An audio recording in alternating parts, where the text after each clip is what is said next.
I'm trying to make sure we're live. That's it. There we go. All right.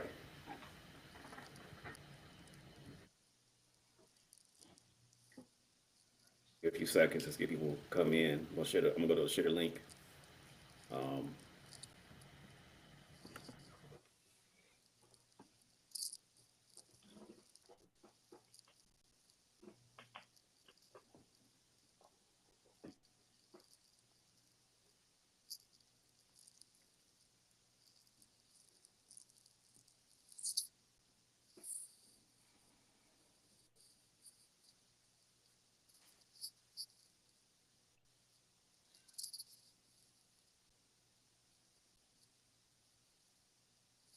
yeah, we're just walking in. We're getting prepared. I'm sharing the link. Make sure people come in. Get opportunity to come in the door. Let's see what we're doing.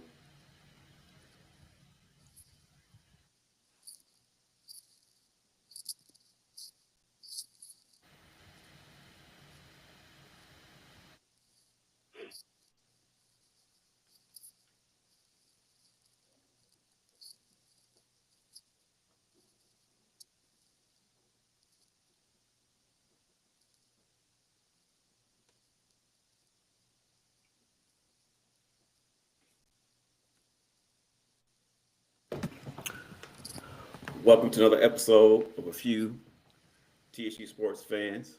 The very special show. Yes, sir. It is a break for the football team, but we said we got to have a show this week, regardless. And so we have our regular co-host. We have Demetrius What's up, Big Blue? and TSU Madness is in the house. What's up, Big Blue? So fresh and so clean, clean. I still think he's fresh. Thinking about the Howard win we had over the weekend. Also, we have special guest Duante Abercrombie. Nice to meet Welcome to the everybody. show. Yeah, thank you. I mean, Lamar, that tie is spectacular. That's about as custom gets. Thank you, my brother. It So, took a so long. one It took a thing when long I time. first saw that so one thing when I first knew the coffee was coming, there was a lot of discussion uh, about hockey, who plays hockey, X, Y, Z. So I'm a former fundraiser. I don't do fundraising anymore. I do gifts management. I'm on the back, we call it the back end side. But I remember I talked to this one young man, right, and he was a pro athlete from a local high school in DC, and but he wasn't from originally from America. He's from Nigeria. And so when we first got here, moved here, went to a local school here. Um, Michigan, he played football, right? So we asked questions. We said, "How'd you learn about football? You play over in your country? Like, what happened?" And so what happened to him was that he was at the school, wanted to play a sport, be a part of the community, and saw a really, really long line, right? And said, "Hey, is this the line for football?" Remember, he's from Nigeria, so important. And everyone said, "Yeah, this is line for football." He looked around. He's like, "Why is it so long? What's going on?" So he's waiting and waiting. He's like, "Hey, you sure this is line for football?" And people are like, "Yeah, this is a line for football. This is it." And so eventually he gets to the front, right? And then what he didn't understand was that it was people. It was actually also line defensive line coach dressing the football players, giving them helmets, shoulder pads, jerseys to get ready for practice, right? So he walks in the front, and he says, "I want to play soccer." What's this? He's like, and the football coach was like, "No, you're not playing soccer. Here's your jersey. I'm about to come here and teach you how to play football." So again, he's an NFL. He was an NFL player, a couple years. He learned to play football 4 years at Archbishop Carroll High School, Big Carroll. As I told you, he went to Gonzaga, but it's work at Carroll.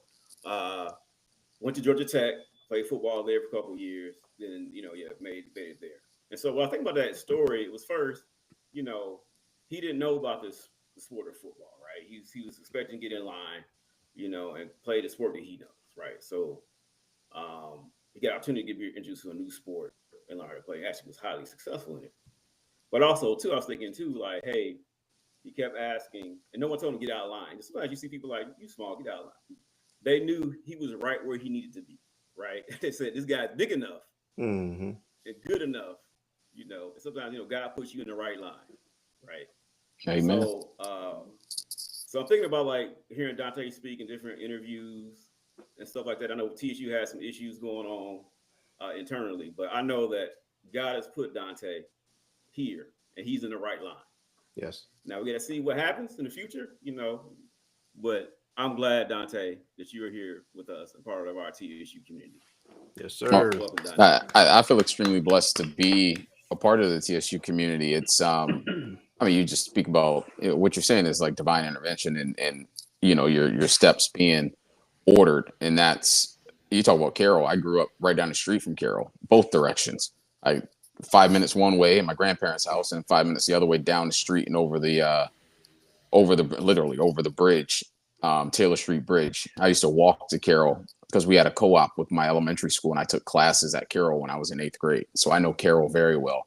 I whipped up on a lot of people on that track when I was in high school too. So again, I know Carroll very well. And even to my wife was a substitute teacher at Archbishop Carroll when we first started dating. So I know Carroll, but I also know, like you say, Gonzaga College High School. But I'd even go back all the way when I first learned about the sport.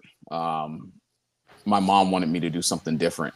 Having me as a teenager, she was 19 years old when she had me, and she wanted her young Black boy to have an opportunity to experience something different than what the traditional norm was for an inner city youth in the late 80s, early 90s, Washington, D.C. area. So, like you just spoke about, she walked into the right rink at the right time, and we stood in the right line and eventually signed up for Fort DuPont ice hockey program. And that led to years and years and years of building my passion for the sport that has led me to this point. Obviously, we can get into further detail about the journey, but yes, it is extremely ordered. That's awesome. Uh, So when did you you said you're younger. When did you decide that I'm going to stick with this, right? As you were growing up, so you pick up sports. I'm gonna try this, I'm gonna try that. So we say this sport is for me. So that was, When that clip. I'd probably say it was when I was 9 years old. I was invited to play at the Willie O'Ree All-Star game in Chicago. And Willie O'Ree was the first Black player to ever play in the National Hockey League. Yeah. He also did it with one eye. He was blind in one eye and had to hide his blindness so that he can stay a professional. Because obviously, if they would have found out about it and the fact that he's Black, there's no way that he would have ended up playing in the National Hockey League. But he was the first, and the NHL had a All-Star series that actually I was able to attend in, I believe it was 1998, in Chicago. And it was either 96 or 98. That was the first time I saw somebody that looked like me that had played in the National Hockey League that wasn't in a book, that wasn't on TV. Like, he was actually there. You could speak with him. He can tell you stories. It was tangible. Because up until that point, it was just a fairy tale. Up until that point, it was just something that, you could be anything that you want to be if you put your mind to it. Like the stuff that you're told in school, which is so true, but it's hard to believe it until you've actually seen somebody that has accomplished something that you are putting your mind towards. So from that moment on, it was, I'm already an all-star in the eyes of the NHL. I'm already achieving great things on the current team that I'm on, which was the Fort DuPont Cannons. So as long as I stay, true to who it is that I am, as long as I continue to work hard, I will climb the ladder. But I would say that was the first time that I truly believed in just that I really belonged in hockey on the global scale. From a coaching perspective, very similar. Meeting someone who had done it. He played in the NHL. Graham Townsend, first Jamaican born to play in the NHL. He also coached in the NHL for the Toronto Maple Leafs and the San Jose Sharks, two programs that I've worked with, one as a coach and the other one as a guest coach for training camp. And again, it's seeing somebody that's been there, that's been around the absolute best in the game, that has won at the highest levels, And he looked at me and he said, Dante, I know you're still playing. This is when he was training me. But when it comes time for you to hang up the skates as a player, I want you to consider coaching, because I really think you have what it takes to be one of the best coaches of all times, because you just communicate so well and you really care about people, and you can learn the X's and O's, but it's really those habits and characteristics that will take you extremely far. You hear somebody that looks like you from a very similar place that you're from, you believe them. Like you run right at it, because if you can't believe somebody like that, like who can you believe? Yeah. Now you sound like you're. I mean, we're talking online, and you're more than just a hockey player. You've done a couple of sports. So, do you think that hockey is your best sport? That Well, the most talent, where you show most of your talent in. I would say you could talk to my basketball coach, Coach Juan Hill, and then the basketball coaches over at Gonzaga. They were a little upset that I chose hockey over basketball. Mm-hmm. And then you can speak to my track coach, who used to be at Gonzaga, Coach Alvin Maddox, was another one that really wanted me indoors. And there were a couple schools that were talking to me about running track collegiately. And again, it was just something about hockey. It's something about, one, growing up in the 90s, being told, I've never really dealt well with being told what it is that you have to do. Like, this is what you have to do because you are this. I've never been one that has really, I guess you could say, followed in those footsteps, or really lived in that ecosystem, so to speak. I've always wanted to try something new, try something different. And I've always felt like hockey was mine, but it also is where I felt the most at home. And this is important to note. Hockey traditionally is seen as a white person sport, a non-traditional Black sport. But the program where I grew up was all Black. It was started by a Black man. It was helped to be run from an administrative standpoint by a Black woman. It was nothing but Black parents, nothing but a bunch of hood kids. Like, it was our sport. And I didn't really come across any racism until we hit the road once. And I don't even really remember it because it was just a flash in the pan. And then until I got to high school, when all of a sudden it flipped. And now I'm the only Black player on my high school team at Gonzaga. But guess what? We practiced and played in the same rink that I grew up in. So I'm like, all right, different team, but this is still my home. Right. So that's why I've always felt that hockey is something that I can do, because it's been mine from day one. Gotcha. Awesome.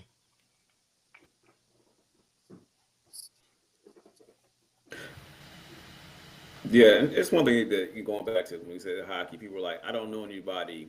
You know, in our private chat groups, our TSU chat groups. We have a lot. We have Facebook. They're everywhere. We have a sports page.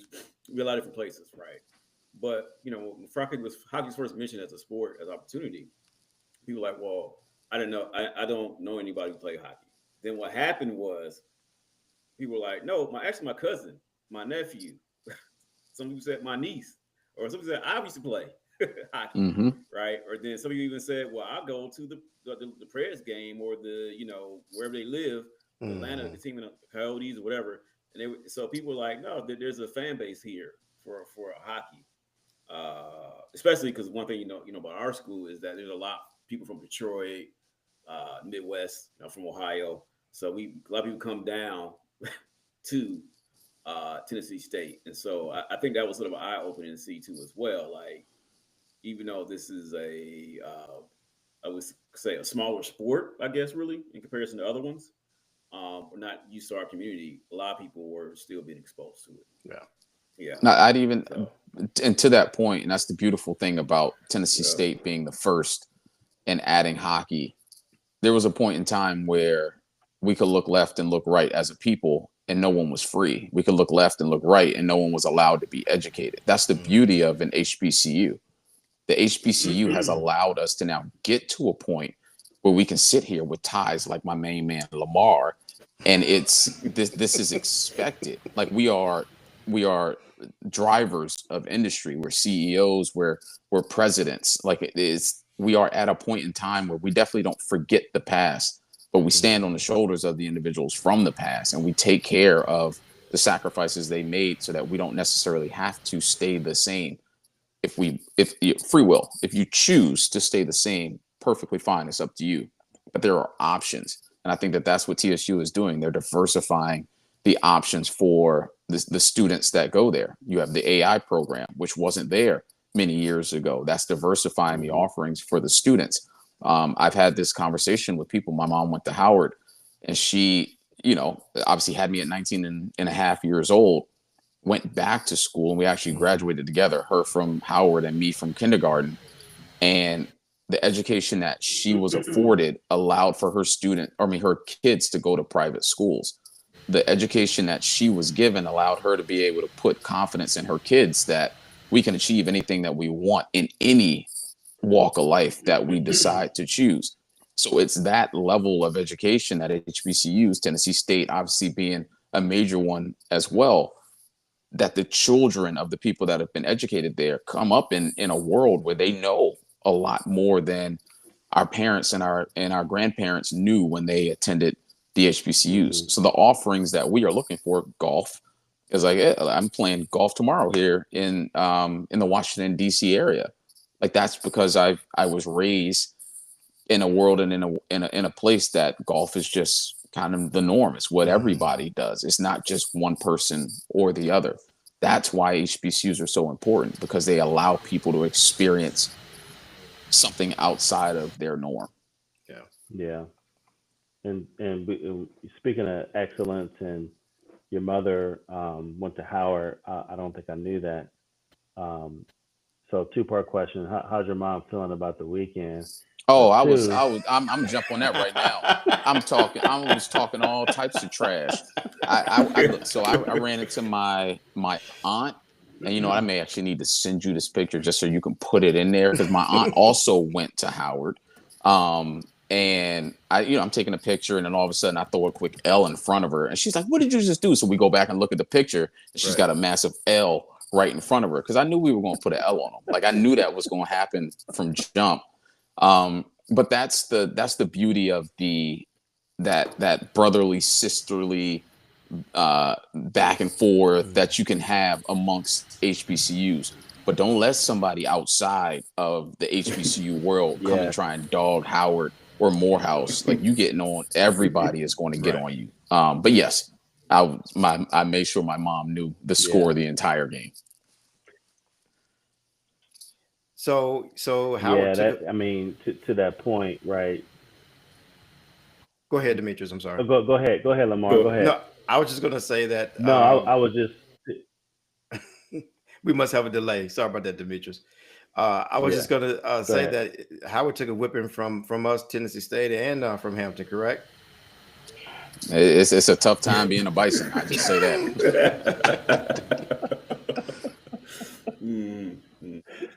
Yeah, it's definitely a tough time. But Coach, to that point about Howard, you were quite the celebrity this weekend. Can you just kind of talk to us about just your experience with the game, with Big Blue Nation, and just some of the stuff that you were doing, just with the weekend, with the program? Just can you kind of talk a little bit about that? Well, it was more like a homecoming in all directions, obviously, because my mom went there and the connection there. But I've been meeting and talking to people, TSU alum and everywhere. The DC alum, we've already had a meet and greet. I sing with an individual that was SGA president, Gus Machado, back in late. Oh, okay, I know Gus. Late 80s. No, sorry, late 70s, early 80s, around that time. So I see Gus at the game. So it's like you have family members that you see. This isn't hey, we want to come up and take a picture, yada yada. Like, no, it's not that. It's, I've already spoken to you. Now we get a chance to meet in person. Hey, I already know you. I've seen you before. I get to meet you in person. And then obviously walking around with the jersey on, there were plenty of people that came up and asked questions. But that's the beauty of having a hockey team at an HBCU. You walk around, you don't feel like a stranger. You feel like you are a part of the family, because you are. Like, we are a very familial people. So it was awesome. I will tell you a quick story. Yeah, she went to Howard, but there was a lady that was actually standing there with my aunt, and my aunt introduced me to her, and she was like, "Oh, I love the fact that TSU has hockey." And I'm like, "Oh, well, how much do you know about hockey?" She's like, "I actually grew up in New York and loved the Rangers growing up, but obviously none of my friends did, so I kind of had to be a Rangers fan to the side." But she's actually a part of one of the biggest female support groups as far as hockey fans goes, the Black Girl Hockey Club. And she knows the Okay. founder, and she's very high up in that organization. So hockey has been a part of, our culture for a very, very long time. And if you do the research and you look up black ice, the history says that black people started the game of hockey in Nova Scotia, so Hmm. in the Maritimes. So if you go look it up, you know, it is what it is. Like, this is our sport. So I should know quite a bit about hockey because my mom used to watch hockey all the time, and it was actually her favorite sport. She would watch football and hockey, and I just couldn't, as a kid, I was like, which is why you watch it. I should know something about it because she watched it all the time. So, but a little background is that my mom, while she was at Tennessee State, she worked at the hockey rink, the little local at municipal auditorium. I think they used to play many years ago, and so she worked. She was a ticket taker, and she would go back and watch the games, and so she knows, and she's so excited that TSU has hockey. So the first game, without a doubt, and I know you mentioned that you can't speak on. I saw another interview where you said we playing somebody major first game, so I can't wait to take her there to the game. First game, I'm definitely gonna have my mom there. But for somebody like me who really didn't take the time to understand it, can you? So for college, how many scholarships are we going to have? How many scholarships would you have for a hockey team to build a hockey team? So the typical, I guess you say, number for, and this is really just straight out of NCAA manual. Anybody can Mhm. find it online. You have 18 full scholarships for 30 athletes. It is up to the institution to decide how many of those 18 will actually be made available to the coaching staff and the athletes on a year by year basis. There is new legislation that everybody is aware of. I don't know the actual numbers in football or basketball, but for hockey, the number is now, instead of going from 18 for 30, is 26 for 26. So they are capping the rosters at 26, and you have up to 26 full scholarships. Now, will Tennessee State fall in that category? I don't know. It's up to, obviously, Dr. Allen and the OVC to decide what direction we are going to go. But as of right now, the NCAA allows us to have 18 for 30. My guess is we'll probably land somewhere in the middle, somewhere around that 10 range Mhm. for our first year, which allows us to go out and get some of the best athletes in the world to come to Nashville to play for Tennessee State. That's awesome. I've noticed, I know you can't speak on it, but I know several guys, even a four-star has player has committed to Tennessee State, and but you can't speak on those those commitments, and because no one has actually signed, correct? Correct. Nobody has signed. November Mhm. 13th is the hockey signing day. NLIs are now gone. At least the verbiage is. It's moving to a written offer. I don't know if there will be new verbiage or if they're just going to say it's a written offer with all of the contractual stuff laid out for the potential student athlete. But I will say this: there are many, many, many athletes, and I get emails all day, texts all day. I'm like, how in the world did they get my phone number? Well, mainly because I probably gave it out at some point in time. Um, but there are people from all over the world, from Europe, from Asia, Canada, even right down the street in Nashville, that want to play hockey for Tennessee State. They want to represent, they want to be a trailblazer Mhm. in this city, at the school, in the game. And it's a beautiful, beautiful thing. I don't really follow all the stars. I just know that I'm looking for certain things in athletes, and I'm happy that they feel as though they have found what it is that they are looking for Tennessee State? Yeah, this is probably a silly question, Coach, but just the overall process for recruiting, in basketball, which, um, if you listen to our show, Lamar and I are kind of the basketball enthusiasts. Um, 28 is he's our, Monday morning quarterback over here. But just the process, right? Is it similar to basketball and football where you've got a barrage of tournaments and events and coaches are just stacked up in the gyms or like just what's just maybe walk us just through like a recruiting cycle or how you're out there attacking getting the best talent. So I'll talk about the event in Pittsburgh a few weeks back, the USHL Showcase. United States Hockey League is the highest level junior hockey league in America, North America, that can send players to NCAA hockey. Now, Mm-hmm. junior hockey happens sometimes during, but also after you've matriculated through high school. You get up to your 21st birth year to be able to compete before you go into NCAA. And it is very, very normal so say our first year, 2004 birth years are the athletes that I'm speaking to primarily, meaning they are turning 21, many of them before they even stepped foot on campus. That's Okay. hockey, and that's not abnormal at all. So the high school side of it, if it just happens to be a game on while I'm in a rink, then maybe I'll go walk in and see, but I'm going to watch adults play the game, and those are the ones that are looking for scholarships. But now you speak to the actual event itself. So the showcase, the NHL can draft players at 18, 19, 20 years old, North American players. So there is a heavy National Hockey League presence at these events. Then there's also all of the NCAA Division I programs. There's 64 at the moment, 65 once we drop the puck next year, that are also there. So imagine walking into Hale and literally every seat is nothing but somebody wearing a black jacket with a different logo on one side or the other that honestly could change these athletes' lives. So yeah, it's very intense when you walk into those places. But again, the longer you've been around it, you know everybody. So it's kind of like another coming home. So, with follow-up question too.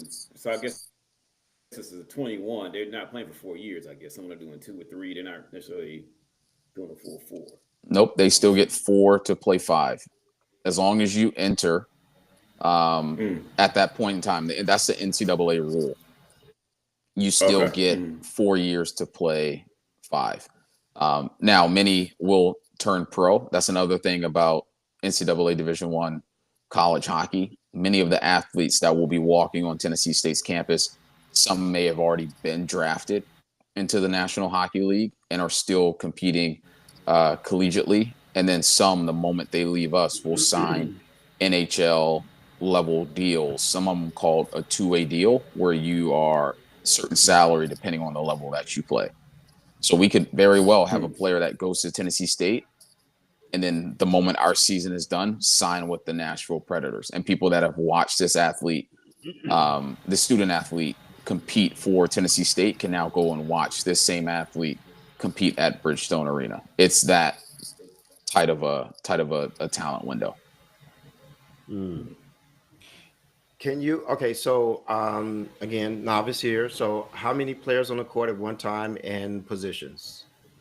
So on the playing surface, so on the ice, you have 5 players and you have a goaltender. So that's 6 people on the ice. I necessarily can't call them players because the goaltender in some people's eyes isn't a player. And then you have 20 or 21, depending on your conference, NCAA, that will be on the bench that you can actually dress for the game. I'm sorry, how many is that again? 20 to 21. Okay.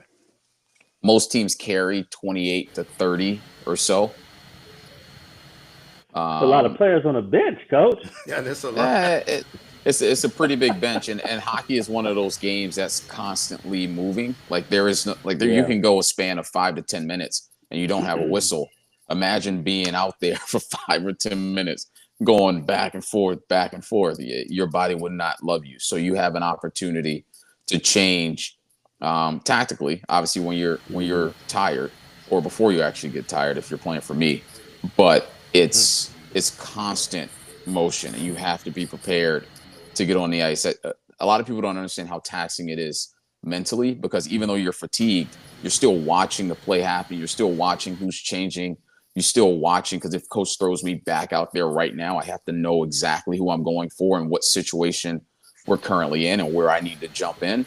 Um, then it's they call it the fastest sport on earth because it moves. It is extremely fast, extremely heavy, and it's a lot of fun to watch in person.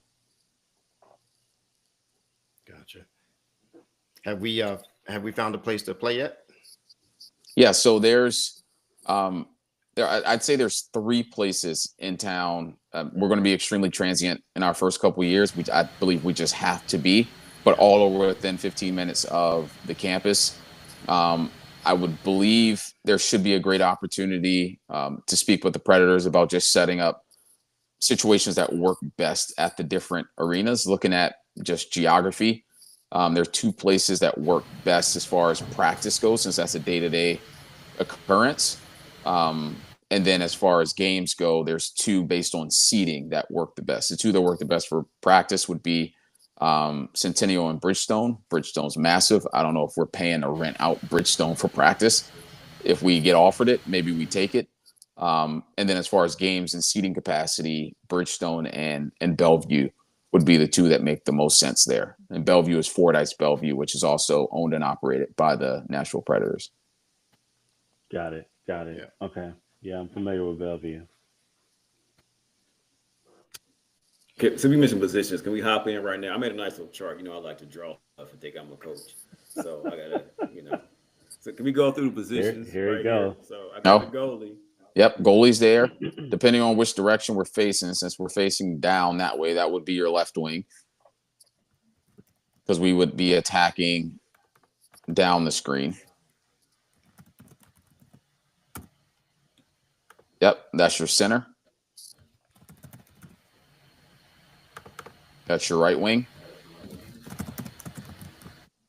Right above that is your right D or right defense.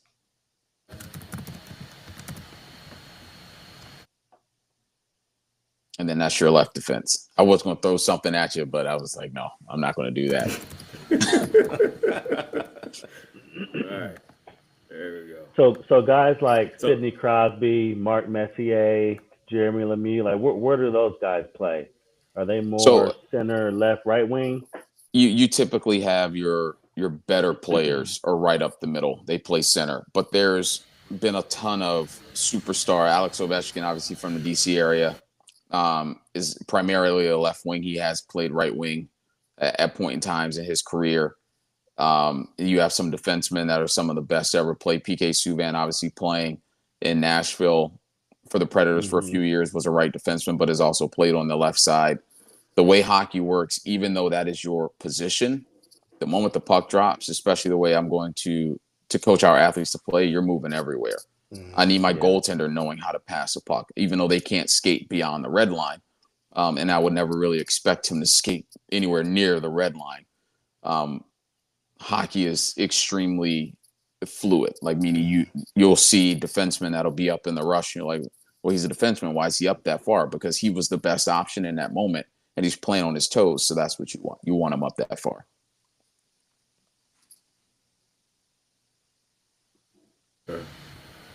So, it's a question I have. Mm-hmm. Now, is there fighting in NCAA hockey?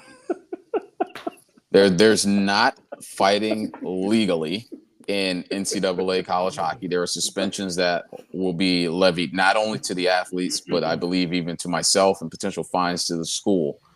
But these athletes are allowed to fight in junior hockey, and they are allowed to fight in professional hockey. So the goal is to try to limit or at least eliminate, if possible, the fisticuffs, whilst not losing the physicality. People will say college hockey is extremely heavy because there is no fighting, extremely physical because there is no fighting. There is no more, Mm. I guess you could say, evening the playing field when it comes to the fighting. There's no protection, so it is extremely physical, though. That's our good friend Wow, Nick no laughing, fighting, laughing but at you can me. fight in juniors. Right. Okay. That's funny. I mean, I've heard. I mean, again, this has nothing to do with the team. I'm not. Our team will, to for me, will not be fighting.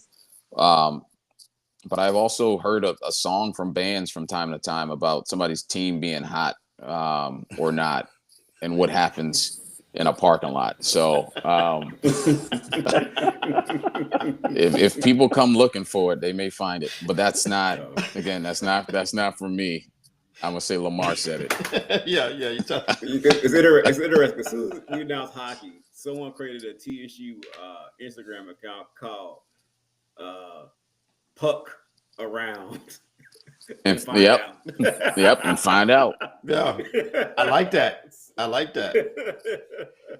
So I know our friend. Some people, like maybe they will do those kind of things, and they weren't sure. Oh well, no, I had a lady, actually. It was two ladies come up to my wife and I for the alumni convention that was in June or July, I believe it was, in Nashville, and they said, we're gonna be there. We're gonna have our fur coats on, and we're gonna show out. And I said, come on, yes, like that. That's what, again, that level of expression just hasn't been felt across the board. A lot of times, I mean, you could say rap culture, hip hop culture has now become American culture, but there's still certain pockets of America that have not had our culture really influence. And I believe hockey is one that the athletes, no matter where they're from, no matter how they look, have experienced what is deemed to be American culture everywhere else, but except in the rink, except in the sport that they love to play. So that's why a lot of players would love to come to Tennessee State, because they say this school directly resembles, more than pretty much any other one out there, what I experienced in my upbringing. So Right. I mean, their parents might be showing up in fur coats too. You never know. Yeah. Well, you saw this weekend. We know how to bring a party to an event. So Oh yeah, homecoming um, 2.0. That's right. Yeah. we Yeah. we we we gonna bring it regardless. So Yeah. I know there's some questions in the chat, Coach, Yeah. but we talk about introducing hockey to TSU, um, to our base. Maybe can we just talk about your? I mean, I know style of play is dependent on the players, but what's your ideal style of play for this club coming into next year? Extremely high tempo. We are really, really big on speed in transition. I don't want a team to get set. I don't want them to be able to be in their structure. The moment they get in their structure, it's really hard to break open a structure without giving the puck up. So the moment we have an opportunity to transition, we're transitioning really quickly. And I mean like NHL level fast. The details that I was able to be able to learn and honestly implement when I was with the Maple Leafs is something that I'm bringing to Tennessee State. That's one thing about Mm.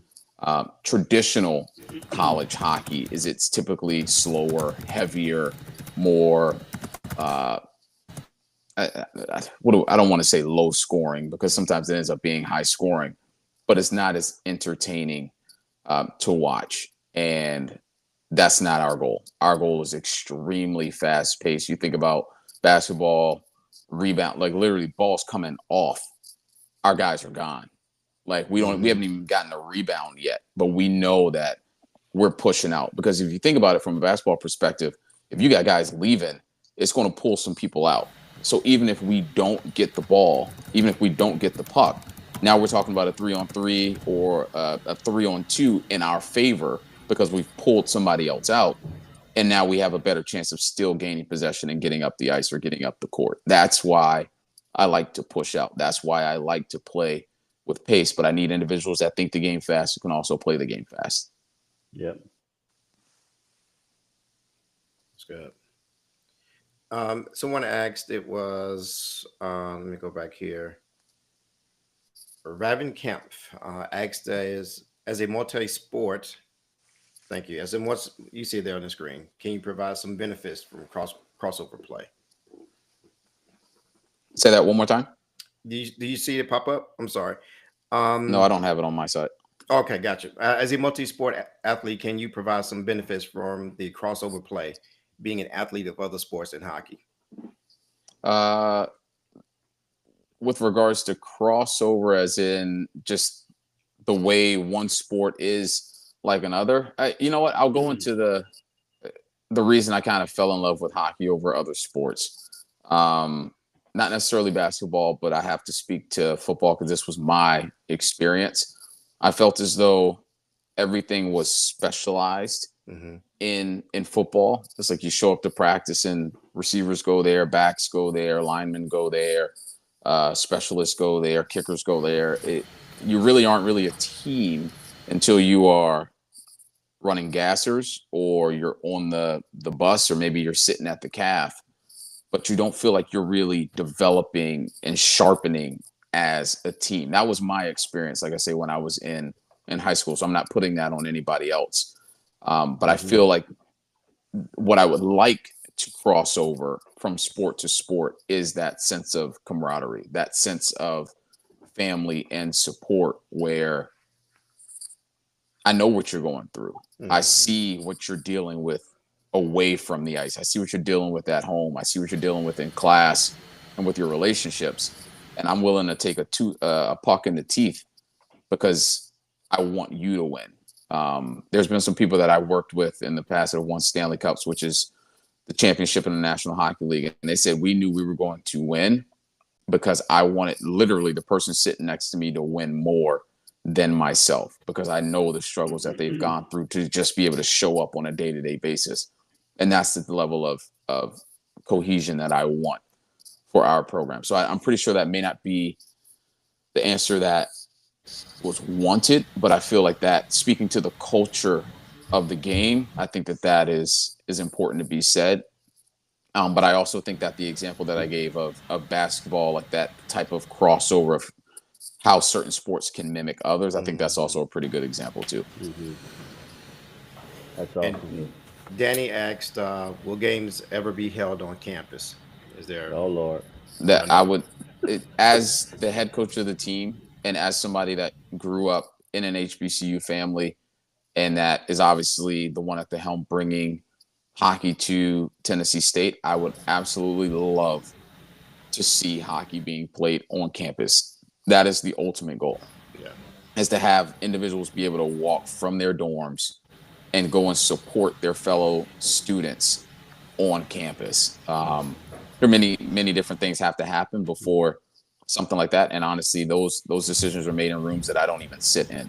Right. But that as somebody here answering that question, that would be an absolute dream. Imagine AOB walking across campus, getting ready to walk into an arena, and they enter talking out the side of your neck as we play, one of the top teams in college hockey. They have never seen anything like it.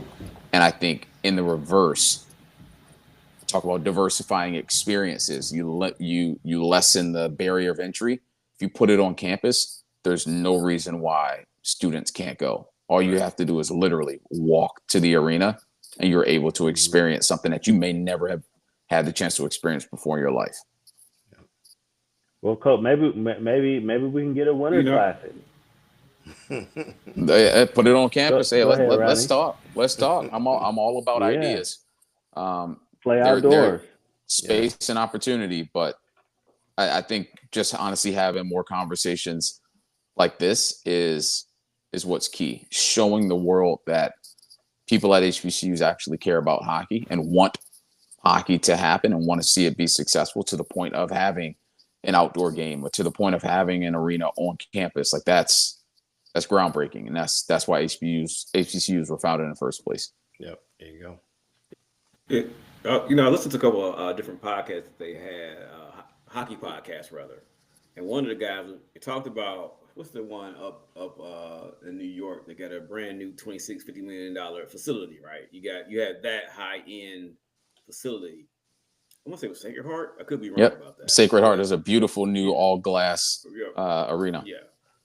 But then he Wow. also mentioned like guys who just some schools put up one of the little metal buildings kind of things, and they just sort of play there until they can sort of get right, But it's like it's interesting hearing some of the various facilities that they have to actually play on.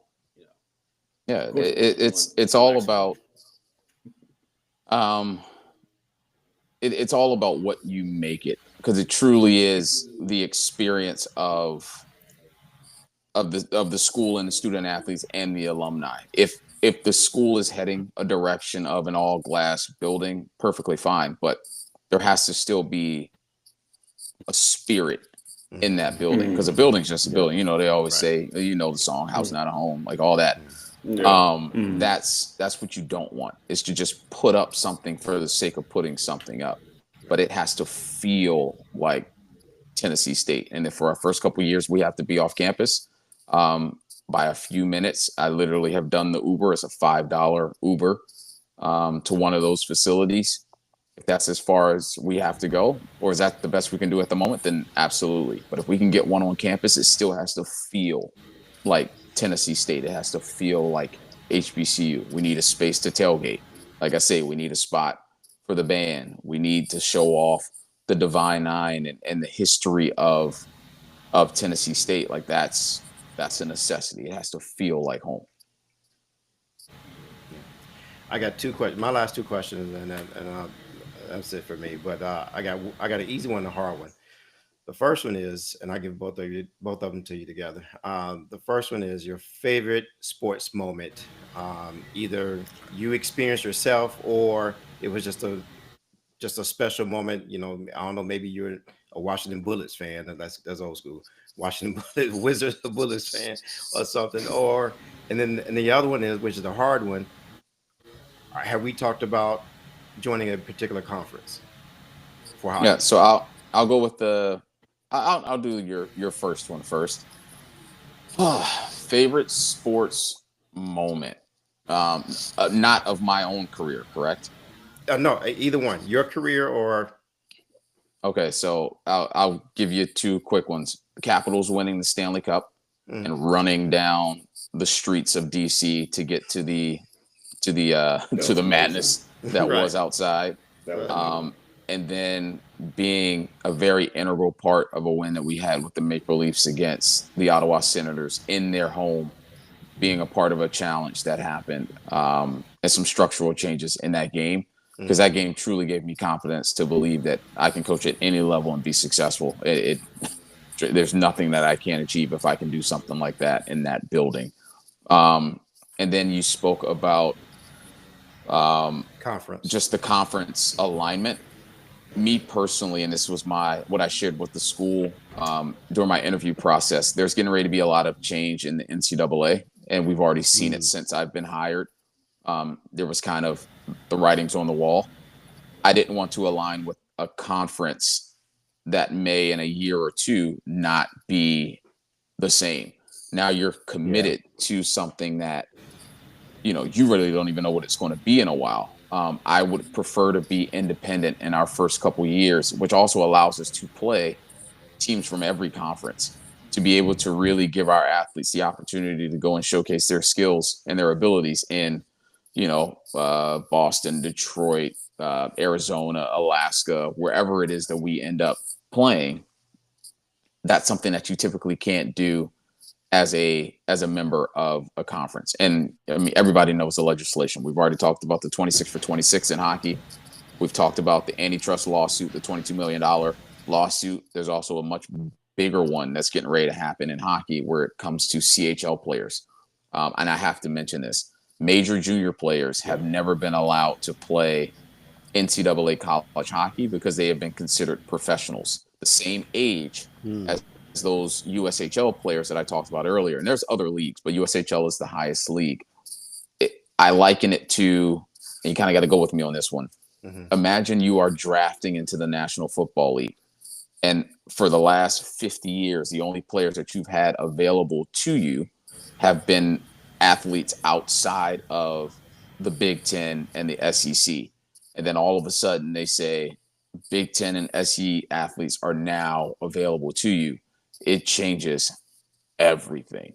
Like that level of player. Not saying that there's not great players everywhere, Mm-hmm. but that saturation of talent is exactly what it is in the CHL. That's what's getting ready to come down the pipe apparently in the next couple weeks, and it is no holds barred. It is absolute war on the recruiting trail right now, and I'm loving every second of it. Every second of it. Wow. Wow. Awesome. So, guys, I guess we're not joining the MAC like I thought we were going to do. Hey, we had it all mapped out. We're going here. We're gonna go here. We're going to Ohio. The MAC, is that Somebody owe me some money. Yeah, I'm trying right. to think which league is that? Who's in the MAC? You have that's Toledo, Ohio schools, or Toledo. Okay, Buffalo. so that's Division I club. That's a different level. Oh, okay. So those. Actually, I had a really good friend of mine, actually two really good friends of mine, were the head coaches, actually three really good friends, now I think about it, were the head coaches at Ohio University. So the schools that compete at the NCAA Division I level that offer scholarships are more traditional hockey schools, but you have some schools that take a University of Michigan. They obviously play in the Big Ten in hockey and all the other sports, but you have some schools that are Division I hockey programs but are D2 or D3 something else. But then there's also a thing called club hockey, which is where, University of Tennessee, Ohio University, Alabama, Georgia, North Carolina, like all of them play club level. And the level of play is not the same. Actually, I hate to say it, sometimes it's not even really close to NCAA Division I. Like it's the facts are the facts. National Hockey League players aren't playing at that level because it's still considered a recreational sport or a club sport at those, or intramural sport at those schools. Interesting. So our just to be clear, we're not going to be club level. No, we're not going to be club level. We're NCAA Division I. We offer scholarships. Okay. I'm not speaking to the athletes that I'm speaking to, or the advisors that I'm speaking to, or GMs that I'm speaking to. If we are playing club, they wouldn't even answer the phone. They might answer the phone because of kind of where I've been, but their players would not be coming our way. The closest NCAA Division I teams to us are Ohio State, Miami, Ohio, Robert Morris, University of Michigan, Michigan State, Minnesota. Those are more the bigger names. Boston University, Notre Dame. So. Big boys. Yeah, big boys. Oh yeah, they're big boys, but trust me, their phone. My phone's ringing from a lot of big boys as far as playing in our first year. So don't be surprised when you see our schedule come out. Can't wait. Can't wait. Speaking of, so we brought up Notre Dame. When we played them in football a couple years, 2 years ago, a year ago, I met a alum, and I was like, "Oh, so you go to football games?" She's like, "No, I'm a hockey girl. I'm a hockey fan." So it's like So it's interesting to see, like, even our own. So I hope we can build that too as well. Their own fan club for each kind of sport. In this case, hockey. That's found out to be pretty interesting. That was her main thing, her main go-to thing. So yeah, I mean, and that's the beauty. I mean, shout out to Notre Dame, a really good. I won't say really good friend, but I coached his son. Andy Slaggert is actually a coach over at Notre Dame, and he's been phenomenal. Everybody in the hockey world has been welcoming and open-armed. And they said, Duante, we can't wait to see this get off the ground because this is going to be phenomenal. And you're going to have exactly what you just spoke about. People left and right saying, I'm a TSU hockey fan. And that's a beautiful thing. Yeah. So I'll look through the comments real quick. Someone said that the AOB would get the people. They talking trash. The AOB would get them in the parking lot. That's one comment. Look, I'm telling you, I know it. AOB got your back. And then someone else said that we got to wear white furs, so that's sort of acceptable for the TSU games. White furs. That's sort of what his comment was. So Hey, if we want to make it a whiteout, we can make it a whiteout or There you ice go. out. We'll figure it out. Figure that. Do we have like a little nickname? We got a hashtag or something. No, as far Black as a Ice. nickname, no nickname, but hockey our way is something I've been saying quite a bit because that's what it will be. This is going to be Okay. hockey our way. And again, that's not a racial statement. That's TSU has its own way of doing things. And just like Notre Dame or Michigan State or, I don't know, Arizona, anybody, any other collegiate, even Howard, like everybody has their own way of doing things. So this is going to be hockey our way, the TSU way. So that's kind of a slogan that we've been throwing around quite a bit. Another question from the chat.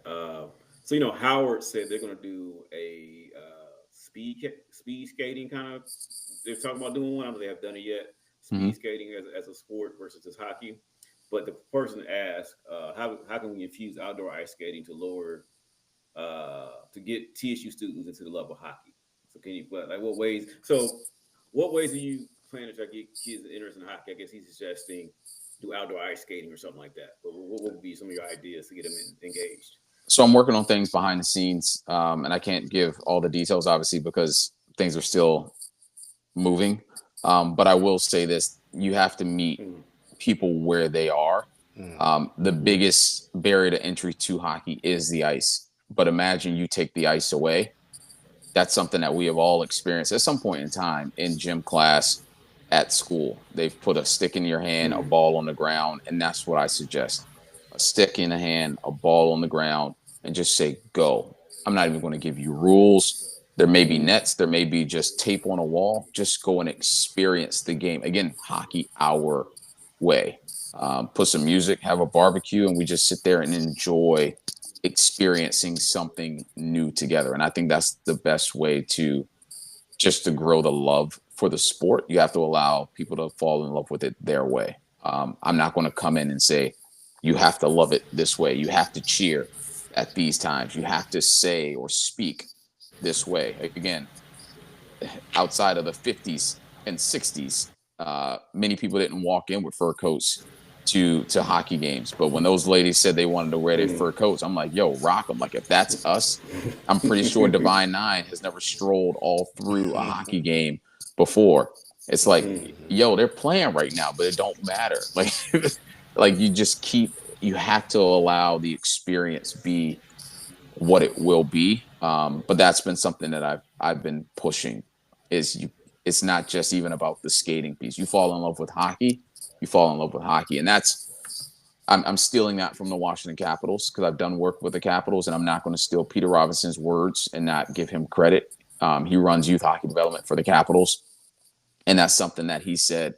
He's like, we always are so romantic when people say hockey about immediately thinking that they're talking about ice hockey. But hockey is field hockey, it's ball hockey, it's blind hockey. It all has the same stick and something that's being hit around, but it doesn't always have to be ice hockey. Yeah. So even though our team is an ice hockey team. Right.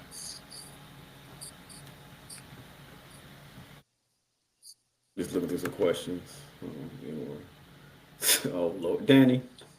Someone said ice skating on the president's lawn will be lit. Wait, which president? We talking about DC or we talking about Nashville?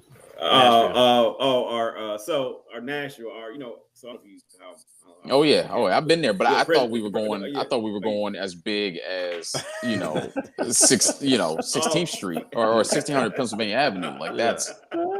I'm like, all right, I'm about it. Let's do it. I mean, Black Lives Matter Plaza is right there, so it's fair. Yeah, I saw some guys when it got really cold here. They I know you guys don't know about this, but they ice on Jefferson Street. Okay, get away with that. There's when it froze off the C&O Canal over here, like going into DC from Rockville, 495, off of Street. Anyway, the little lake, you can do stuff there. It froze over. So people there playing on frozen ice, and it's just hard enough they're playing out there. So probably not the safest thing on a little river stream. But people they find ice, they play on it. So It's true. yeah, So true. yep. Um, so yeah, somebody recommended blue ice. Someone said ice on Different Street. Someone asked, oh, Neek, you'll meet Neek, Dominique, he's on Twitter too. He's a silly guy. He wants to do a fish ride at the hockey game. Yes. So Yes. nice. Yes. I'm all about it. He's all about it. Huh? he's from Memphis, so it's sort of that's how Memphis people. So it'll be something exciting. I mean, if he got fish outside of our first game, I'm coming out there and I'm getting a piece before we step on the ice. That is a promise. I'm serious about that too. Okay. And also, someone asked, I guess it's sort of in the future. I know we want to start it off, but what can you tell us? I know some things in the background, but what can you tell us about the ways you want to sustain the program going forward? I mean, that's. You can tell us. I think that's up to putting out a great product up front, something that everybody can be proud of. But I think that also goes to the general population when it comes to TSU alumni, current parents, current students, other HBCUs, and well, even beyond that, individuals that just want to see something like this happen. Support is necessary. Like obviously donations matter. Word of mouth matters a ton as well. Like that's sustainability wise. I don't want to see this ever leave Tennessee State's campus. I want there to be a day in my offices. I'm going to have a national championship trophy, and we haven't even touched the ice yet. In the players' lounge, they're going to have a national championship trophy, and they haven't even competed for the school yet. But that's the goal, is to be a national champion. Like imagine the day that an HBCU is raising the national, like the best college hockey team, period.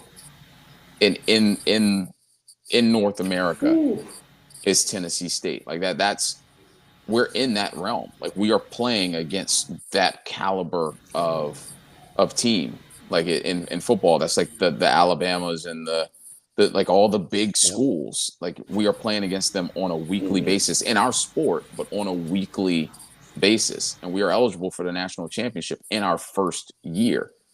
There is no FCS, FBS in hockey. It's NCAA Division I, 65 teams.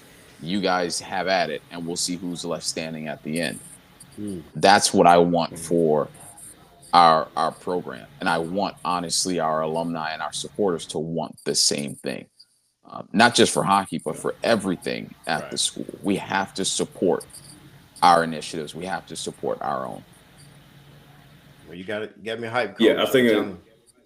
Yeah, I think about like basketball has a Final Four. For those who don't know, listening, there's called a Frozen Four.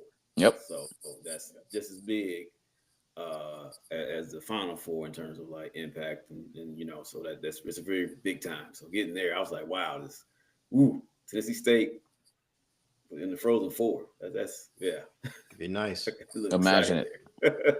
I'm telling you, it's not as Arizona State started a program, I think it was 9 years ago, and they've competed, at least in the tournament. Like they've gotten really close, final 8, final 16, something like that. I don't know if they made it to the Frozen Four, but they're really, really close to raising a trophy over their heads.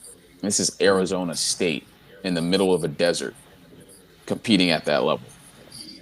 Like it's not outside of the realm of possibilities. And I really want people to understand what's coming to Tennessee State University's campus and the magnitude of this team. It's huge for people that know hockey. It is huge to play at the NCAA Division I level. Yeah, absolutely. All right, so I'm pumped, Coach. You got me pumped. Yeah, I'm pumped. So in the chat, guys, donation link is in there. I thought I ordered my jersey on October 8th. It said 2 weeks. I was hoping they would come in quickly, but it did 2-3 weeks. Actually said 4 weeks, honestly. So I was praying for 2 weeks.